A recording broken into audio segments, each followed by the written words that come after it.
우리는 지금 엄청난 이야기들을 하고 있습니다. 왜 엄청난 얘기를 하고 있습니까?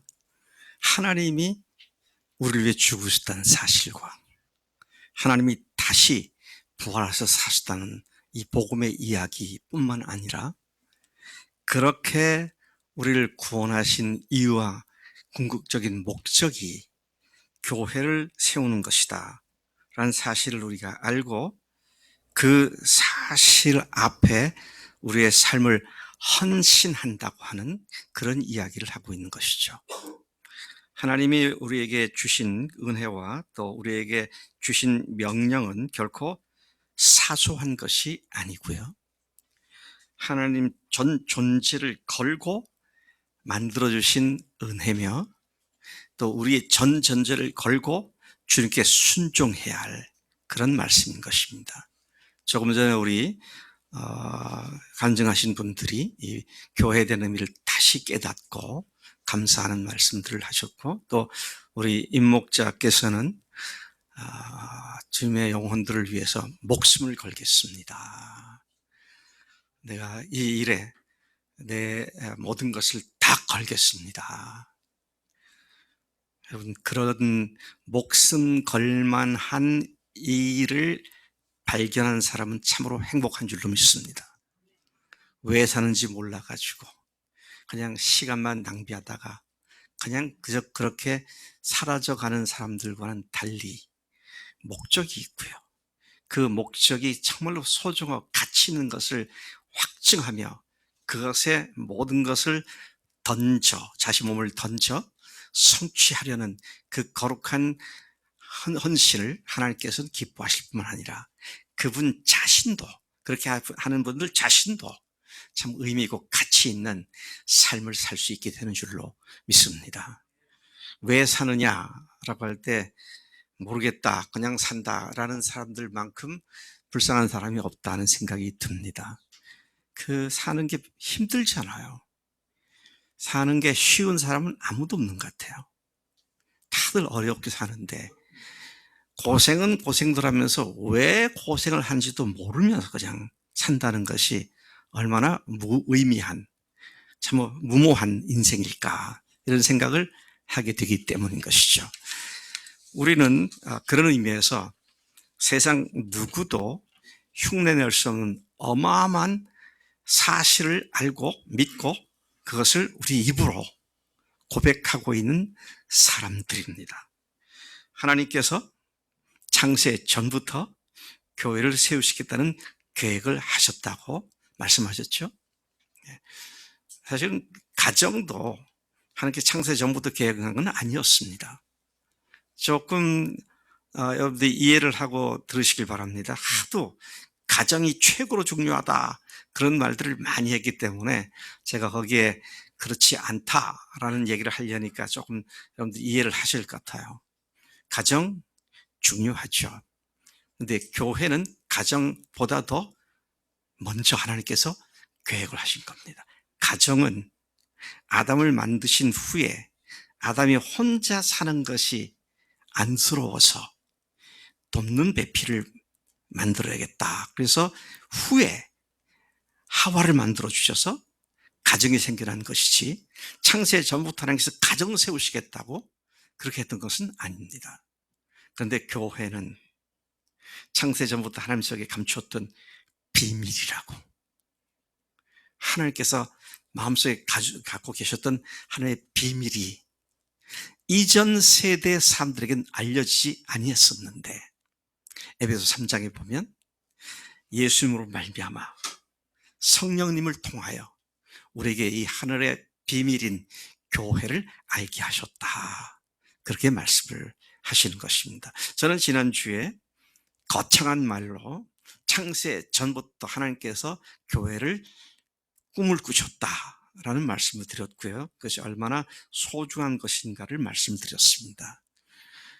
그런데 이제 그렇게 큰 언어들로 교회가 이렇게 엄청난 것이다 라고 말을 하면 실제 내 삶과 교회 생활에 별로 이렇게 맞닿지 않는 그런 문제가 있을 것 같아서 오늘은 그 교회가 구체적으로 어떤 교회냐, 어떻게 그런 교회를 이룰 수 있느냐, 거기에 초점을 맞춰서 조금 더 세부적인 이야기들을 준비를 했습니다.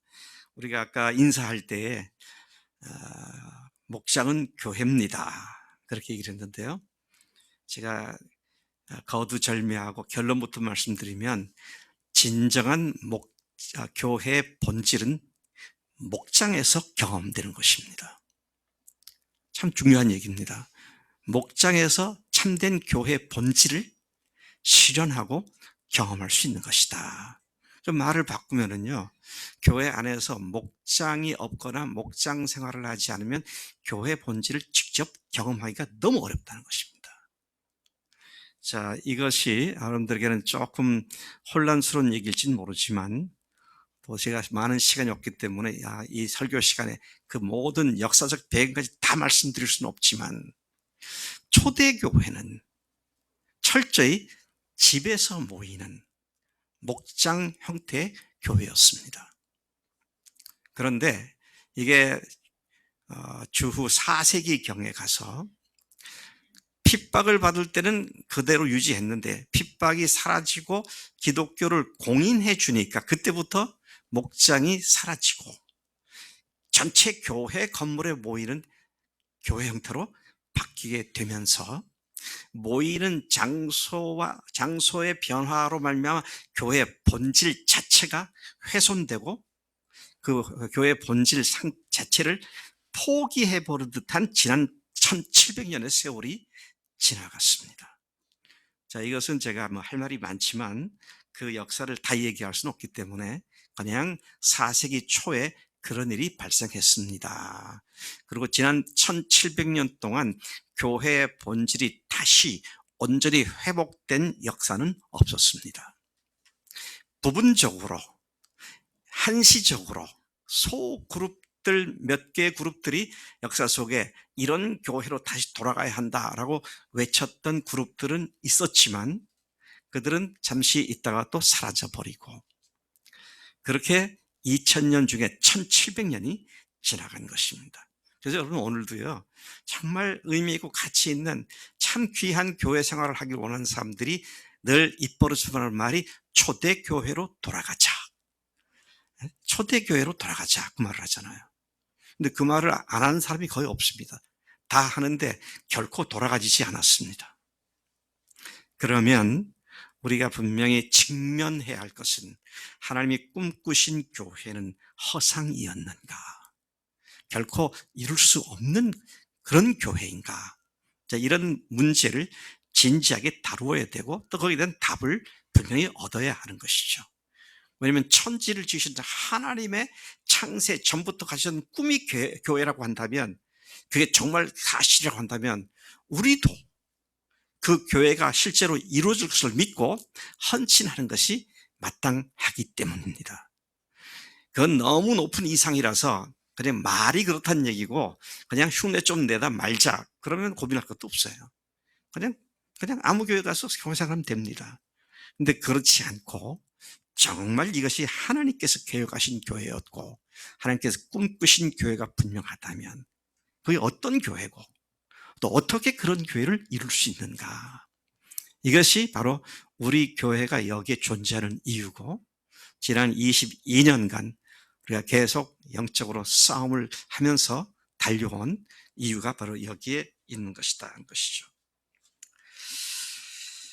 아까 간증하신 분도 그랬고요, 또 기도하신 분들도 같은 어조로 말씀을 하셨는데, 하나님이 교회를 설계하셨고 또 예수님이 그 설계대로 세상에 오셔서 우리 인간을 위해 죽으시고 부활하심으로 교회가 세워질 견고하고 튼튼한 기초석을 깔아 놓으셨고, 그리고 성령님을 보내주셔가지고 그리스도를 주립으로 믿는 사람들을 하나님의 동력자로 불러주셔서 우리로 하나님의 그 계획을 우리를 통해서 이루시기 위하여 보내신 줄로 믿습니다.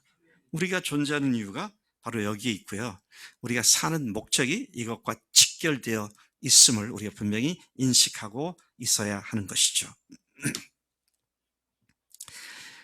교회를 지금까지 하나님께서는 그렇게 목적을 갖고 세워오셨는데 교회가 완성되는 날, 아까 스페인 바르셀로나의 가우디가 짓기 시작한 파밀리의 그 성당, 가우디 성당에 대한 얘기를 잠깐 하셨는데, 제가 듣기로는 그 교회가 2026년인가 완공 예정이다. 근데 그것도 가봐야 안다 그렇더라고요. 100년이 훨씬 넘은 긴 세월. 근데 주님이 계획하신 교회는 예수님의 부활 승천 이후 지금까지도 계속 건축되고 있는 최고의 걸작품이 될 줄로 믿습니다. 가우디의 예술성을 최대한 살려서 기가 막힌 곡선으로 건물을 짓고 웅장하게 하는 그것과는 비교가 안 되는, 120년 걸려서 세우는 그런 건물과는 비교가 안 되는 하나님의 영광과 임재가 가득한 그 영광스러운 교회를 주님께서 기필코 완성시키실 줄로 믿습니다. 그 교회가 완성되는 날 주님은 다시 세상에 오셔서 그분의 동력자로 주님의 교회를 세우느라고 수고한 모든 그리스도인들의 등을 두들겨 주시면서 서민아 수고했다 그러시더라고요. 등을 두들겨 주시면서 강선일 정말 수고 많았다 그러실 거라고요. 그게 우리들의 소망이고 기대고, 그 영광스러운 교회 영광이 실현되도록 하기 위해서 주님은 오늘 이 시점, 이 장소에서 우리를 주님의 기쁜 교회로 부르신 줄로 믿습니다. 하나님의 어마어마한 위대한 역작에 우리가 부르심을 받았다. 이건 뭐 엄청난 가치 감정을 불러일으키는 거죠. 제가 런던에 갔을 때 런던 시내 한복판에 트라팔가 광장이라고 큰 광장이 있더라고요. 근데 그 옆에 보니까 성 요한 성당이 있습니다. 근데 성 요한 성당을 크리스토퍼 렌경이라고 하는 사람이 지었는데, 영국의 아주 대표적인 걸작품 중에 하나로 꼽히는 성당입니다. 그 광장을 딱 내려다보는 위치에서 그렇게 우뚝 서 있는데, 그 성전을 건축할 때 있었던 일화가 있습니다. 이 렌경이 공사 현장을 방문하러 갔습니다. 근데 그때는 사진이나 오늘 같은 유튜브나 뭐 이 동영상 같은 게 없었으니까 크리스토퍼 렌경은 위대한, 영국이 나온 위대한 건축가다 이건 알고 있었지만 누가 그 사람인지 나도 몰랐어요. 가까이에 있는 사람들만 알지 뭐 사진을 본 일도 없으니까. 그래서 이분이 가가지고 열심히 일하고 있는 사람들에게 찾아가서 질문을 합니다. 여보시오, 당신 지금 뭘 하고 있어? 그러니까 열심히 돌을 다듬고 있던 사람이 흉긋 쳐다보면서, 보면 모르세요? 돌을 다듬고 있죠. 그 사람은 돌을 다듬고 있는 일을 하고 있었습니다. 또 다른 데 가서 다른 사람에게 물어봤습니다. 당신은 지금 뭘 하고 있느냐? 또 쳐다보면서 뭘 하긴 뭘 해요? 돈 벌고 있죠. 돈 벌기 위해서 지금 열심히 일을 하고 있다고. 또 다른 사람에게 가서 세 번째 사람에게 묻습니다.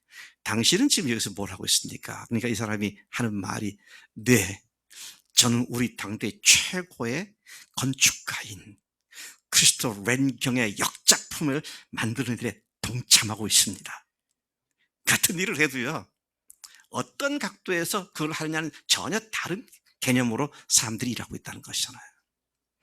오늘 하나님이 계획하셨던 이 어마어마한 역작품, 가우디도 저리 비켜날 수밖에 없는 하나님의 완벽한 아름다운 하나님의 영광이 가득 찬 교회를 세우는 일에 우리를 부르셨고, 그 부분의 한 부분을 우리가 맡은 자가 되었다. 이게 우리 주님의 기쁨 교회와 또 기쁨 교회 속에 있는 목장과 또 여러분들의 차지하는 위치인 줄로 믿습니다. 우리가 결코 시시한 일을 하고 있거나 무의미한 일을 하는 사람들이 아닙니다. 하나님의 역작품, 그것도 창세 전부터 가지셨던 그 역작품을 완성시키는 일에 우리가 지금 부르심을 받았다라는 것이죠. 저는 우리 강선일 형제를 볼 때, 강선일만 봐도 내가 생각만 해도 자부심이 생겨. 내가 아닌데도 우리나라 그 우주 발사체 성공시킨 책임자 중에 한 사람, 그러니까 자랑스럽잖아요. 제가 미국에 갔을 때도 그때 이제 발사체 올라가고 막 그럴 때 미국 갔었는데, 가가지고 강영재 얘기를 할 때 항상 얘기한 것이, 이번에 그 누리호 3호 올렸잖아요. 그 발사체 책임자가 바로 우리 교회 강선이라는 형제였습니다. 그렇게 너무 자랑스럽죠. 그런데 하나님의 역작품을 만드는 일에 내가 부르심을 받았고 그분의 동력자가 되었다. 이것을 정말로 믿는다면 우리 삶은 충분히 살만한 가치가 있고요. 주님 앞에 섰을 때도 참 영광스러운 상급을 받을 수 있는 기대감을 넘치게 하는 일인 줄로 믿습니다. 네. 교회는, 하나님의 꿈인 교회는 이 세상 어디에서도 찾아볼 수 없는 독특한 공동체입니다. 하늘 가족들로 구성된 교회는 주님이 우리를 사랑하신 그런 수준의 사랑이 통용되는 공동체입니다. 여러분, 통용된다는 말을 이해하시죠? 제가 유럽 갈 때 달러를 갖다가 한 몇백 불을 갖고 갔어요. 근데 하나도 못 썼습니다. 왜 못 썼는 줄 아세요? 거기서 유로화가 통용되지 달러가 통용되지 않더라고요. 차라리 크레딧 카드 갖고 그으면 되는데 캐시, 현찰을 갖고 쓰려니까 안 받아요. 왜? 통용되지 않는 것이니까. 근데 하나님의 사랑, 예수님의 사랑이 통용되는 공동체가 교회다 것이죠. 그래서 우리가 이런 사랑이 그냥 보편적으로 행하시는 그런 영적 아름다운 공동체를 세우는 것이 주님의 교회를 세우는 자들의 마음속에 품고 있는 목적이 돼야 마땅한 줄로 믿습니다. 예수님께서는 세상에 오셔서 궁극적인 목적이 뭡니까? 교회는, 그분의 궁극적 목적인 교회는 죽으시고 부활하신 예수님을 주님으로 모신 모든 그리스도인들이 하나님의 동력자들로서, 그 다음 말이 중요합니다, 함께 목숨 걸고 완성시켜 나가야 하는 것이 교회입니다. 취미생활 정도 하는 것이 아니에요. 교양 생활을 하는 정도도 아닙니다. 교회 생활은 목숨 걸고 함으로 말미암아 창세 전부터 하나님께 가시던 그 꿈이 우리를 통해서 이루어지도록 하는 이 일이기 때문에 목숨을 걸고 내 모든 것을 다 걸고 해야 하는 그런 어마어마한 사명감을 갖고 있는 것이 교회다. 그래서 이 사실을 아주 압축해서 말씀하고 있는 것이 새 계명입니다. 새 계명을 너에게 주노니 너희는 서로 사랑하라. 내가 너희를 사랑한 것 같이 너희도 서로 사랑하라. 너희가 서로 사랑하면 이로써 모든 사람이 너희가 내 제자인 줄 알리라. 새 계명은 한마디로 요약하면 사랑하라는 겁니다. 교회 안에서 형제 자매들이 서로, 하늘 가족이 서로 사랑하라는 거예요. 그런데 어떤 사랑으로 사랑하느냐? 예수님이 우리를 사랑하신 것과 같은 그런 사랑이 통용되는 그런 사랑 공동체가 되라는 겁니다. 예수님이 우리를 어떻게 사랑하셨습니까? 자신의 목숨 바쳐서 우리를 사랑하셨습니다. 하나님이신 그분이 하나님의 목숨을 바쳐 우리를 사랑하신 그런 사랑으로 너희가 서로 사랑하라. 너희가 이렇게 서로 사랑하면 이로써 모든 사람들이 너희가 내 제자인 줄 알리라. 교회는 우리가 제자, 그리스도의 제자, 하나님의 제자인 것을 알게 하는 통로가 교회인 줄로 믿습니다. 예수님의 부활 승천 이후 예루살렘 교회와 초대교회 교인들은 이런 새 계명을 가시적으로 실현한 첫 번째 모델 교회들이었습니다. 이런 얘기를 아무리 해도 역사상에 그런 교회가 한 번도 없었다면 아마 그건 가상의 교회이지 실제는 될 수 없을 겁니다. 네.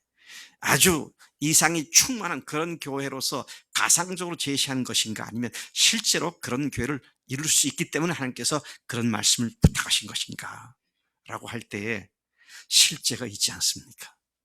그게 예루살렘 교회였고요. 그것이 초대교회 교인들이었습니다.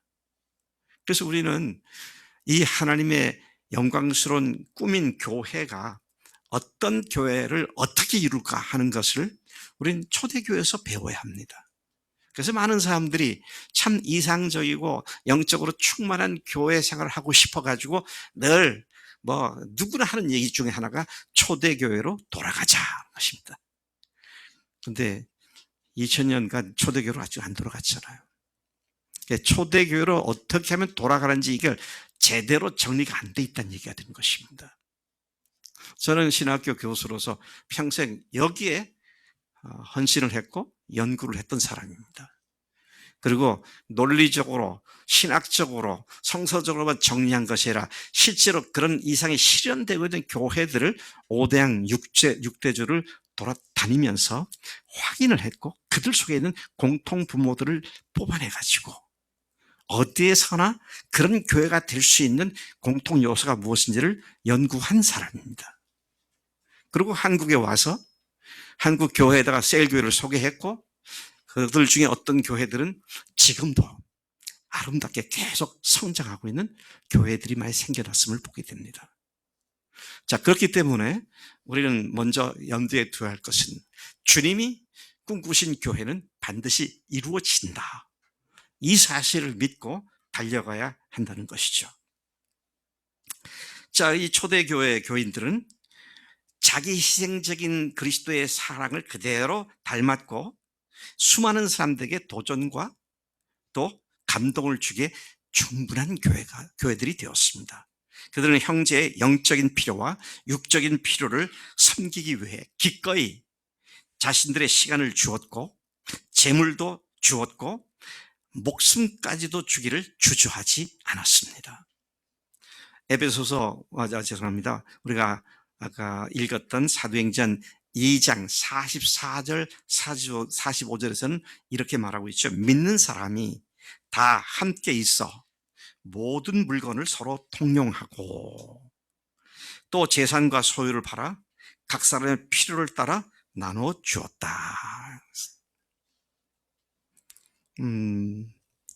우리 형제들 중에 예를 들어서 누굴 예를 들어야 될까? 정규진 형제가 파산을 했습니다. 사업을 하는 분이 아니니까 파산할 일이 없어서 다행인데 파산을 했다고 가정을 합시다. 근데 정규진 형제뿐만 아니라 가족도 그렇고 어떻게 다른 길이 없어요. 근데 그걸 보고 있던 같은 셀에 있는 강선을 형제가 내가 이번에 집을 이전하는데 여윳돈이 2억이 생겼으니까 당신 이거 쓰라고. 그러면 아마 오늘 저녁 KBS 뉴스, 대전 뉴스 이용순 기자입니다. 그러면서 이런 아름다운 이야기가 대전 땅에 발생을 했습니다. 미담을 뉴스에서 소개할지도 모르겠어요. 그 채용증서 쓴 것도 없고 아무것도 없고 그냥 쓰라고 줬다. 이건 상상이 안 되는 거잖아요. 근데 오늘 이 예루살렘 교회를 보니까 그들이 그렇게까지 했더라는 것이죠. 그렇게까지 했다는 것입니다. 믿는 사람이 다 함께해서 물건을 서로 통용하고 그다음에 40절 또 재산과 소유를 팔아 각 사람의 필요를 따라 나눠주었다. 그래서 그런 사랑이 통용되는 영적 공동체가 갖게 되는 결과가 뭡니까? 47절에 온 백성에게 칭송을 받으니 주께서 구원받는 사람을 날마다 더하게 하셨다 그랬습니다. 그런 공동체는 하나님이 안심하고 안 믿는 사람들 보내주셔서 믿게 하시는, 영혼을 맡겨주시는 그런 일을 행하시는 줄로 믿습니다. 우리는 이러한 하늘 가족 공동체의 아름다운 모습을 성경을 통해 읽으면서 그런 교회를 동경하고 사모하고 살아가고 있습니다. 그러나 그런 교회 실제를 보지 못하면 머리로는 그런 공동체를 개념으로 이해하는데 거기에 그치고 마는 것이죠. 그렇으면 얼마나 좋겠는가라고 하는 정도에서 그치고 마는 것이죠. 그런 교회는 반드시 실현되어져야 되고요. 추상적이고 개념적인데 끝나는 것이 아니라 실제적으로 그런 공동체가 이루어져야 되는데 주님께서 그 일을 하시는 능력 있는 주님이신 줄로 믿습니다. 그런 목장들이 실제로 이루어지려면 하나님의 꿈이 내 꿈이 돼요. 꿈은 성령께서 이루어질 줄 믿고 그런 교회를 세우는 것을 사명으로 받아들였다면 목숨을 걸고 최선을 다하여 헌신함이 필요하다는 것이죠. 참 놀라운 것은요, 세상에 좋은 것은 대가 지불이 요구되더라고요. 제가 신학교 졸업반 때 제주도를 갔었는데 한라산을 올라갔습니다. 올라가는 길에 보니까 좀 멀어요. 근데 먼 길이지만 삥 돌아서 올라갔습니다. 근데 같이 출발을 했지만 바른 짧은 코스로 영실인가 그런 것 같은데요. 거기에 절벽으로 딱 붙었던 그룹들은 한라산에 다 올라갔다 내려오기까지 못 도착하더라고요. 그때 인도했던 그 교수님이 김갑수 목사님이셨는데 그분이 그러시더라고. 하도 고생하고 나서 난 코스가 절경이 있더라 그러는 말로 꼭대기 못 올라간 것을 위로하시더라고요.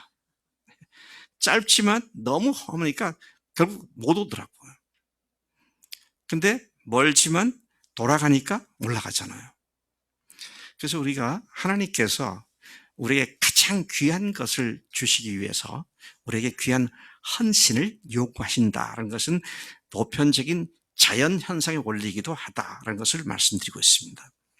오늘 이 문제에 관한 말씀을 우리가 좀 더 묵상하면서 성령께서 우리에게 말씀을 깨닫게 하시고 또 그렇게 할 수 있는 믿음을 주시도록 축복해 주실 줄로 믿습니다.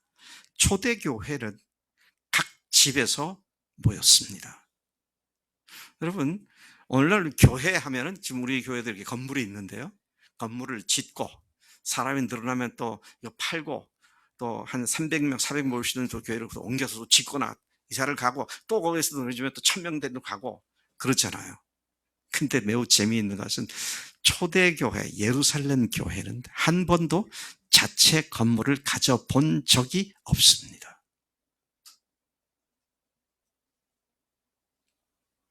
하루에 3000명이 예수 믿었고요. 하루에 5000명이 예수 믿게 되고 허다한 무리가 주님께 돌아왔고 날마다 구원받는 사람을 더해 주셨고 그래서 불과 수삼 년 내에 예루살렘 교회는 수만 명으로 늘어났습니다. 근데 예루살렘에서 사람들이 가장 많이 모일 수 있는 장소라면 성전이었을 겁니다.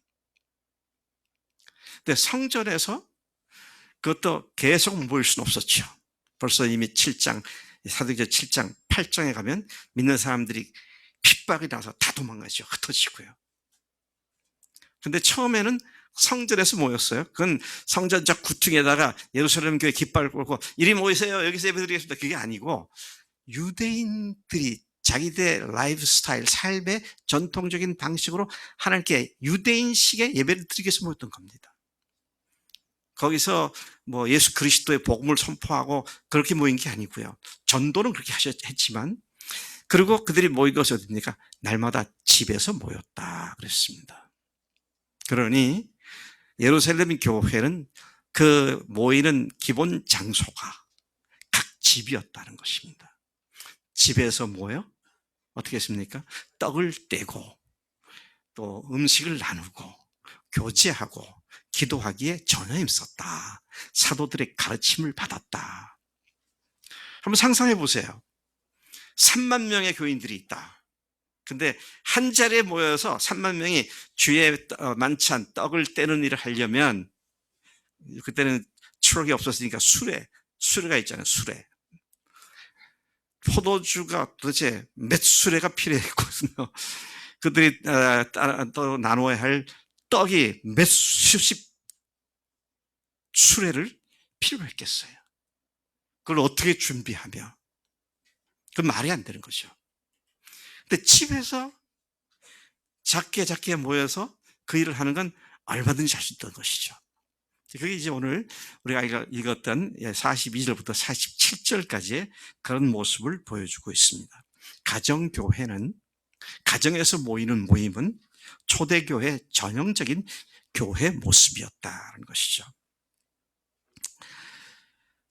이것은 예루살렘 교회만 아니라 그 후에 신약에 나오는 모든 교회들이 다 그랬습니다. 왜? 엄청난 핍박이 있었기 때문이죠. 그래서 로마에서는 집에서 모일 수 없었으니까 어디서 모였습니까? 지하 묘소인 카타콤에서 모이고요. 또 그들이 그 핍박을 피해서 토굴이나 또는 바깥에 빈들에 가서 모이기도 하고. 그래서 매우 흥미로운 것은요, 기독교의 핍박을 중단시킨 왕이 로마 황제가 누굽니까? 콘스탄틴이거든요. 콘스탄틴 황제가 기독교에 대한 그 핍박을 종식시키고 기독교를 정상적인 종교로 공인을 해 주었습니다. 그게 303년의 일이었는데요. 313년에 공식적으로 칙령으로 선포를 하고. 그러니까 4세기 초죠. 이제 그럴 때 교회 생활에 엄청난 변화가 왔습니다. 어떤 변화가 왔느냐? 요즘 핍박을 안 하니까 굳이 숨어서 예배 드릴 필요가 없잖아요. 그래서 믿는 사람들과 영적 지도자들이 대도시로 모여들고 대도시에 높은 뾰족탑, 첨탑이 있는 성당 건물을 짓고 거기에서 그들이 교회 생활을 하기 시작합니다. 가정에서 숨어서 가정에서 교회로 모이던 것이 큰 예배당 건물 중심으로 바뀌게 된 겁니다. 근데 이것은 놀라운 것은요, 단순히 모이는 장소만 바꾼 것이 아니라 기독교 신학의 근본을 다 훼손시키는 엄청난 사건을 불러일으키게 됩니다. 그리고 지금까지 1700년이 지난 겁니다. 그리고 1700년 동안 초대교회가 가졌던 온전한 교회의 모습은 다시 온전히 회복된 적이 없습니다. 일시적으로 어떤 그룹들에 의해서 시도는 여러 차례 되었지만 결코 성공을 했거나 그것이 보편적인 교회 현상으로 확산되지는 못했다는 것입니다. 그리고 그 여전히 완전하게 회복되지 않은 그 맥락 속에 우리도 지금 이 시점에 교회를 그렇게 이해하고 그런 교회만 보고 교회 생활을 하는 것이라는 것이죠. 근데 참으로 감사한 것은 지난 세기 말, 그러니까 1980년대 이후 오늘 2000년 들어와 있잖아요. 오늘까지 지난 한 3, 40년 동안 이 교회 생활 구조 자체에 거대한 변화가 전 세계적으로 동시에 이루어지기 시작을 했고요. 그것이 이제 각 가정에서 모이는 셀 그룹 형태로 그렇게 교회 생활 자체가 변화되게 되었던 것을 보게 됩니다.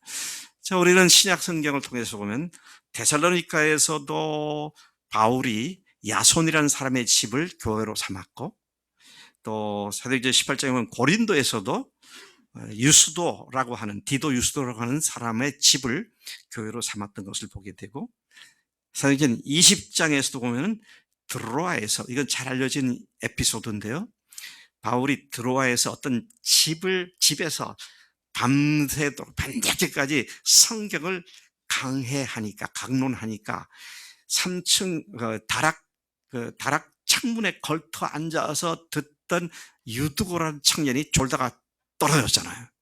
그래서 죽은 사건이 나옵니다. 근데 바울이 다시 그걸 살리죠. 자, 그런 모임이 집에서 모였었다는 것을 우리가 엿볼 수 있고요. 또 로마서 16장 아직 읽지 않았습니다만 16장 5절에 보면 바울이 자신의 동력자라고 부르는 브리스가 아굴라 부부를 소개하면서 뭐라고 하면 저의 집에 있는 교회에도 분한하라. 그 부부의 집에 교회가 있다고 말하고 있죠. 또 그 외에도 빌레몬서를 보면 오네시모라는 사람의 집에 있는 교회라는 말씀도 나오고, 골로새에 있던 눈바와 그 여자의 집에 있던 교회라는 표현도 나오고, 스데바나와 그 가족들은 그들의 집을 성도 섬기는 일에 사용했다, 그렇게도 말을 합니다. 자, 그래서 초대교회 교인들이 교회 생활하면은 작은 소그룹으로 가정에서 모였던 것이 기본적인 이해였는데, 여기에 거대한 변화가 온 것이 콘스탄틴 황제가 기독교를 공인한 이후 교회가 권력을 갖기 시작하면서 거대한 종교 집단으로 변화된 그런 것을 보게 되는데, 그것 때문에 기독교 교회 생활에 근본적인 변화가 왔고 근본적인 타락이 이루어졌다, 그렇게 이야기를 하게 되는 것입니다. 자, 다시 돌아갑니다. 목장은 교회 본질을 위해서 모이는 장소입니다. 목장이 없으면 교회 본질이 이루어지지 않습니다. 아까 제가 역사 속에 간간히 그런 그룹들이 있어 왔다, 그런데 그때 조금 반짝거리고 새로운 역사가 일어나는가 보다 그랬지만 또 사그라들고 또 사그라들고 그런 일들이 많이 있었습니다만은, 예루살렘 교회가 불과 몇 년 안 돼 수만 명으로 성장했지만, 아마 요즘 말하면요, 우리 저기 어디 갔어? 이상범 형제가 어디가 있나? 이상범 형제가 일부 예배는 쭉 앉아있는데 2부 예배는 잠깐 나가 있는데, 신학생이잖아요.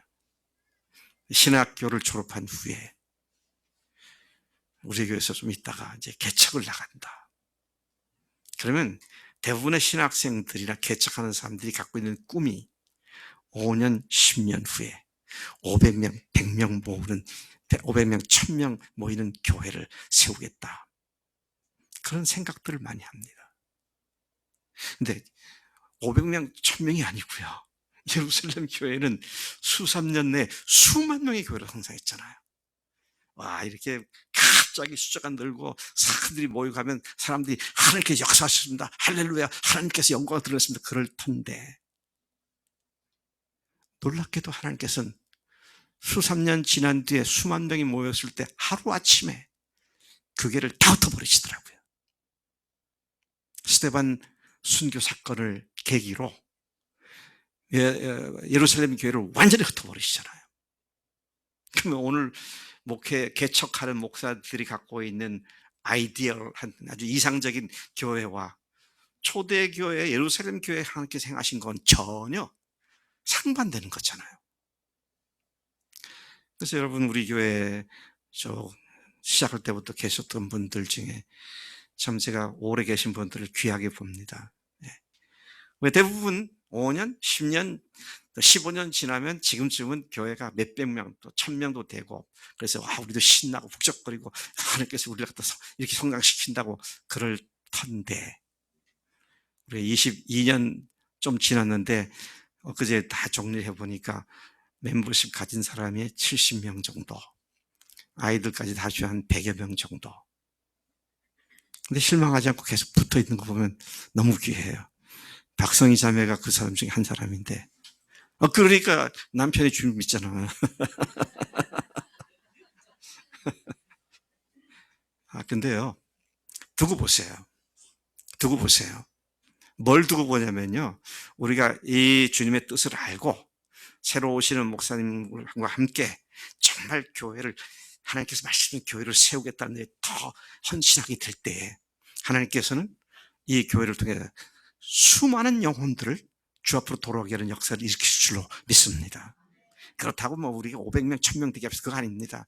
우리 교회는요, 제가 처음부터 계획했던 건 200명쯤 되면 한 50명, 250명 되면 한 100명 띄어서 제2교회, 그 다음에 또 성장하면 제3교회, 그리고 띄워줬던 우리 교회는 또 계속해서 또 50명 띄워줬으면 뭐 50명 채우는 건 일도 아니죠.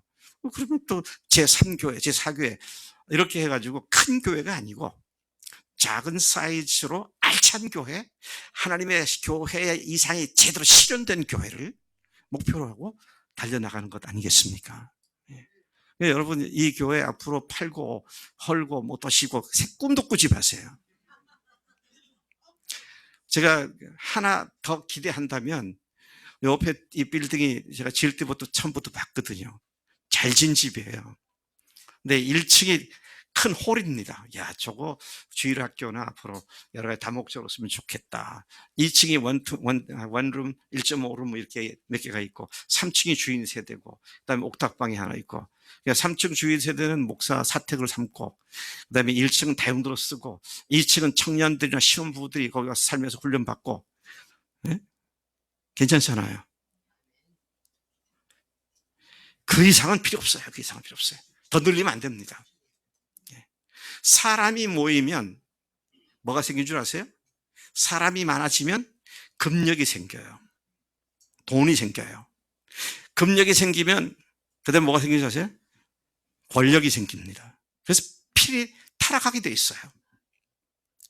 그래서 여러분, 초대교회의 모습이 재현되어지고 그것이 지속되어지려면 셀그룹들, 목장, 이게 아주 건강하게 세워져야 그 교회는 여전히 건강한 교회로 달려갈 수가 있습니다. 근데 그렇지가 않으면 교회가 딴짓들을 하게 됩니다. 사업들을 벌리고 막 해가지고 사방에 문어발식으로 확장시키고. 근데 주님은 교회에 대한 계획을 애시당초 그런 계획을 갖지 않으셨다는 거죠. 그렇으면 예루살렘 교회 안 흐트러지시죠. 예루살렘을 흐트러시기보다는 그 교회를 지키기 위해서 핍박하는 사람들을 막 그냥 벌을 주어서 더 이상 핍박 못하도록 다 막았을 거예요. 근데 그들이 공격을 당했지. 그래서 흩어졌을지언정 그 교회를 숫자를 계속 강하게 그렇게 만들지는 않았다는 것이죠. 여러분, 교회가 이것에 분명히 초점 맞추고 달려갈 때 하나님께서 그런 교회를 우리에게 입힐고 허락하실 줄로 믿습니다. 네. 자, 그들이 모여가지고 교회 본질을 이루기 위해서 한 일이 뭡니까? 마음을 같이 해서 날마다 모였다 그랬습니다. 마음을 같이 하여 날마다 모였다. 한 마음 한 뜻으로 같은 목적을 가지고 달려가는 것이 필요하다는 것이죠. 그러면 교회 생활도요, 우리 교회는 이것 때문에 세워졌습니다. 근데 다른 교회에서 했던 것을 왜 우리 교회에서도 안 하나? 그래서 다른 데서 했던 걸 가지고 여기서 해야 한다고, 그거 말이 안 되는 거예요. 그런 교회는 그런 교회가 하는 거고, 우리 교회는 처음부터 세워주실 때 교회다운 교회를 회복하라고 주신 사명이 있기 때문에. 그리고 뭐 제가 제 말을 해서 안 됐습니다만 그 일에 제가 전문적인 연구를 했던 교수이기 때문에 저는 여러분들을 전혀 잘못된 길로 인도하지 않는다고 믿기 때문에 오늘 여기까지 지금 인도했고, 또 주님께서 그 일을 받으시고 열매를 맺게 하신 줄로 믿습니다. 그들은 목장, 각 집에서 모일 때마다 뭘 했다고요? 떡을 떼고 음식을 나누었고 한 마음으로 주님 앞에 기도한 것을 보게 됩니다. 오로지 기도하기에 힘썼다. 그렇게도 말씀하시죠. 무슨 말입니까? 목장은 교회 본질을 이루는 일을 위해 예배하고 교육하고 교제하고 기도하는 기초 장소가 바로 이 셀이다, 목장이다, 그런 말인 것이고요. 또 그 목장에서 교회 본질이 실현되는 장소입니다. 교회 본질이 실현되는 것이다. 목장에서의 실제적이고 개인적인 신앙과 삶을 구체적으로 터치하고 변화를 가져온 결과는 참으로 놀라웠고, 창세 전부터 하나님께서 꿈꾸셨던 그 교회 공동체가 실현되는 것이었습니다. 그야말로 자기를 희생시키는 사랑이 통용되는 놀라운 영적 공동체로 성장을 했습니다. 새 계명이 요구한 그 사랑이 통용되었고, 그 사랑의 결과로 세상 사람들이 교회에 주님이 계신 것을 볼 수 있게 되었습니다. 그런 교회 공동체에 주님이 친히 역사하심을 보여준 놀라운 기사와 표적이 많이 나타났다. 성경은 그렇게 말하고 있죠. 날마다 사람들은 변화되었고, 그 변화가 실제적인 삶과 사랑으로 나타난 것이 예루살렘 교회였고 초대교회였습니다. 하늘가족 공동체의 사랑은 어디까지 표현되어졌느냐? 44, 45절을 보니까 믿는 사람이 다 함께 있어 모든 물건을 서로 통용하고. 우와, 이게 무슨 말이에요? 각 사람들이 갖고 있는 물건을 모두가 같이 통용했다. 네 거 내 게 없던 얘기잖아요. 또 재산과 소유를 팔아 각 사람의 필요를 따라 나눠주었다. 이렇게 얘기하니까요, 어떤 사람들은 이렇게 될까봐 교회 생활 못하겠다 그러더라고요. 내 거 네 거 없어가지고 내 거 다 팔아야 되고, 내가 그렇게 될까봐 내가 못하겠다, 그렇게 얘기하는 사람들도 있더라고요. 뭐 그 사람은 그 믿음이 아직 거기까지 이르지 못하니까 그런 얘기를 하기 때문에 정죄하지는 않겠지만, 그러나 이제 그 더 높은 차원의 하나님의 복이 뭔지를 모르기 때문에 그렇게 얘기를 하는 거죠. 마치 제가 어렸을 때 어른들이 사탕을 싫어하더라고. 제 어린 마음에, 아니 이렇게 달콤하고 맛있는 걸 왜 어른들은 싫어할까? 도대체 이해가 안 가더라고요. 근데 요즘 제가 그러고 있더라고요. 그게 달라진 거죠. 네. 자, 그들은 서로 물건을 통해하고 재산과 소유를 팔아 각 사람에 따라 나눠주었고, 나이 갈수록 같은 마음으로 더욱 모이기를 힘쓰고 예배하고 음식을 먹고 교제하고 하나님을 찬양했습니다. 이런 사랑 공동체의 성숙한 모습은 4장에서도 계속되었습니다. 지금 2장을 말하고 있는데 4장 32절부터 37절까지도 보면 교인들은 한 마음 한 뜻이 되어 모든 물건을 서로 동용하고 자기 재물을 조금이라도 자기 것이라 하는 이가 하나도 없었다. 여러분, 내가 가지고 있는 이것이 형제 필요를 채울 수 있다면 얼마든지 내놓을 수 있다고 하는 그런 자세를 갖게 되었다는 말씀인 것이죠.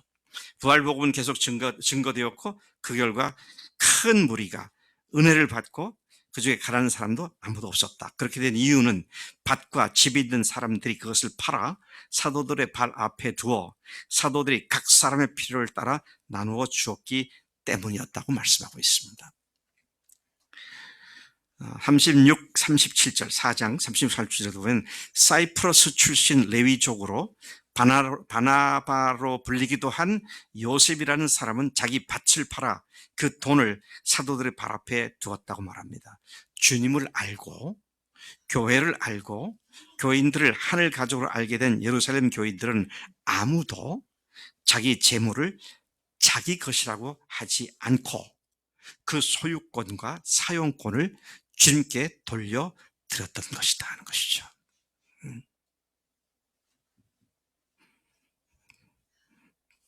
박성희 자매한테 물어볼까? 아파트가 누구 이름으로 돼 있어요? 그러면 공동명의 중에 이용순 형제는 내가 안 물을 테니까 박성희 자매의 몫은 하나님께 다 드리라 그러면 드릴 수 있겠어요? 난 그 말을 믿어요. 왜? 주님 거니까. 내 건데 주님께 내어드리려면 힘들어요. 근데 그분 거에 급이 달라면 그걸 드리는 건 되잖아요. 자, 그런 의미에서 정말 우리는 모든 걸 다 주님께 헌신돼야지. 내가 딱 갖고 있는데 믿음이 좀 작동을 해서 마음이 동하면 드리고, 그런 거 없으면 안 드리고, 이거는 처음부터 패배를 전제로 한 얘기입니다. 내 것이 내 것이 아니다라는 것이죠. 우리 정기현점에 인해나 현대가, 현재가, 현재가 누구 아들이고 딸이에요? 누구 딸이에요?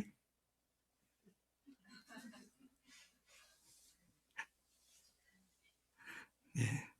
이건 내 새끼, 내 자식 그러면 아이에 대한 나의 집착을 못 버립니다. 근데 주님의 자녀이기 때문에 내가 잠시 위탁받은 양육 책임을 맡은 자다. 그거지. 이미 이내가 사춘기 들어갔죠? 이거 만만치 않아요, 애들. 근데 주님께 딱 그분의 소유권을 인정하고 나면 그분이 알아서 하실 거잖아요. 그리고 나는 그의 필요를 옆에서 도와주면 되는 거고. 자, 그런 의미에서 주님 것이라고 인정하면 내 건 아무것도 없는 것 같이 느껴질지 모르지만 마귀는 거기 속입니다. 네 거면 네 거가 아니고 주님 거면 네 인생은 도대체 뭐냐 이렇게 되잖아요. 뭐긴 뭐예요? 주님 것이. 주님께서 내 인생을 더 큰 은혜 가운데 인도하실 전능하신 하나님이신데 그분께 내어 맡기는 것이 왜 위험합니까? 안전한 것이죠.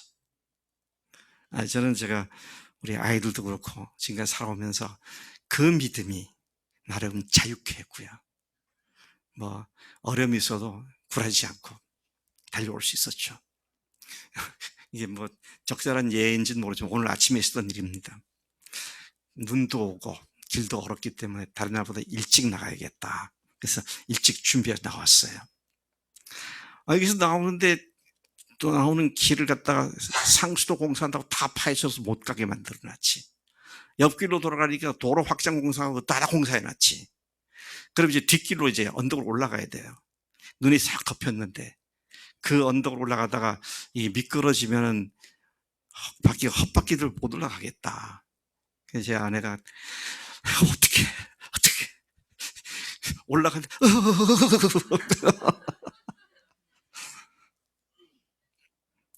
근데 제 마음에 예배 시간에 하나님께서 예배 인도하라고 보내셨는데 이까지 눈 때문에 못 가겠냐.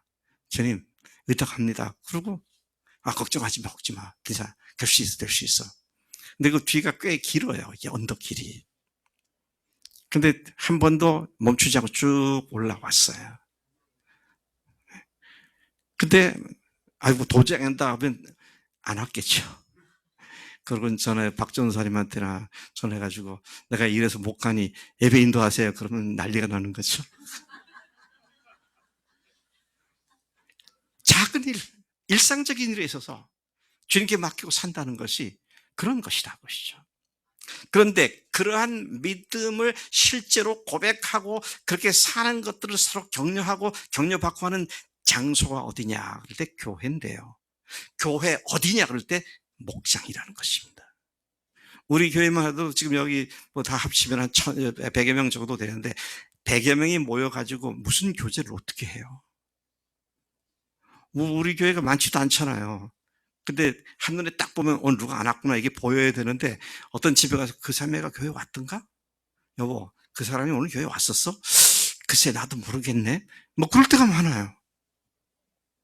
근데 5명, 7명, 8명 목장에서 그것도 목자가 있고 예비 목자가 있어서 서로 분담해갖고 또 영적으로 성숙한 사람이 1대1로 양육을 받아가지고 새로 믿은 사람을 돕기시 하고 또 전도 대상자가 생기면 어떻게 합니까? 내가 혼자가 아니라 우리 목장에서 1명, 2명 다시 붙어가지고 전도 소그룹을 만들어서 같이 새로운 사람을 만나주기도 하고 도와주기도 하고 그렇게 하게 되면 여러분 나 혼자 기운 빠질 일도 2사람, 3사람이 같이 하게 되면 또 서로 힘을 받아가지고 그 일을 하게 되는데 그게 목장에서 하는 일입니다. 전도할 때 2-3명이 한 그룹이 돼서 하고 또 1대1로 모든 목원들이 한 사람 빠짐없이 1대1로 양육 관계를 맺어서 실질적으로 기도 제목이 뭔지 또 그 기도 제목이 잘 성취되지 않는 이유가 뭔지를 함께 기도하고 찾고 그래서 실질적인 도움을 주고받고 이렇게 하는 가운데 와 박성희 자매가 나를 이렇게 사랑해 주는구나 그래가지고 그 두 목장에 있는 목자들, 예비 목자들이 성희 자매를 영적 어미로 알고 너무도 사랑해가지고 존경하고, 그런 것들이 실질적으로 이루어진 장소는 막연한 우주적인 교회도 아니고요, 또 막연하게 지역교회도 아니고 지역교회 속에 있는 작은 그룹, 목장이 바로 그런 일을 하는 것이다. 아멘이십니까? 우리가 그런 교회를 세우기 위하여 여기에 있고요, 주님께서 그것을 위해서 우리를 부르신 줄로 믿습니다. 근데 그 일이 이루어지려면 어떤 것이 필요하냐 할 때, 시간이 많이 갔으니까 간단하게 이 일을 전심전력하여 전폭적으로 헌신하는 사람들에게 이런 일이 이루어진다는 겁니다. 취미생활 정도나 그렇게 했으면 좋겠다 정도를 가지고 시도하는 사람들은 잘 안 되면 에이 아닌가 보다 그리고 포기하잖아요. 근데 믿음을 가지고 그 일을 위해서 헌신하는 것이 저절로 필요하다. 우리가 로마서 16장 1절부터 5절까지 읽지 않았는데, 거기에 보면 3, 4절에 바울이 이렇게 말합니다. 그의 동역자인 브리스가 아굴라 부부들이 어떻게 그를 위해 목숨 건 헌신을 했는지를 이렇게 말합니다. 나의 동역자들인 브리스길라 아굴라, 그들은 내 목숨을 위하여 자기들의 목까지도 내놓았나니 나뿐 아니라 이방의 모든 교회도 그들에게 감사한다. 그렇게 말을 하고 있는 것이죠. 또 사도행전 2장에서부터 쭉 보면 계속해서 함께 있어 날마다 마음을 같이하여 모이기를 힘쓰고 기쁘고 순전한 마음으로 한 마음으로 하나님께 소리 높여 기도했다. 그렇게 말씀하기도 합니다.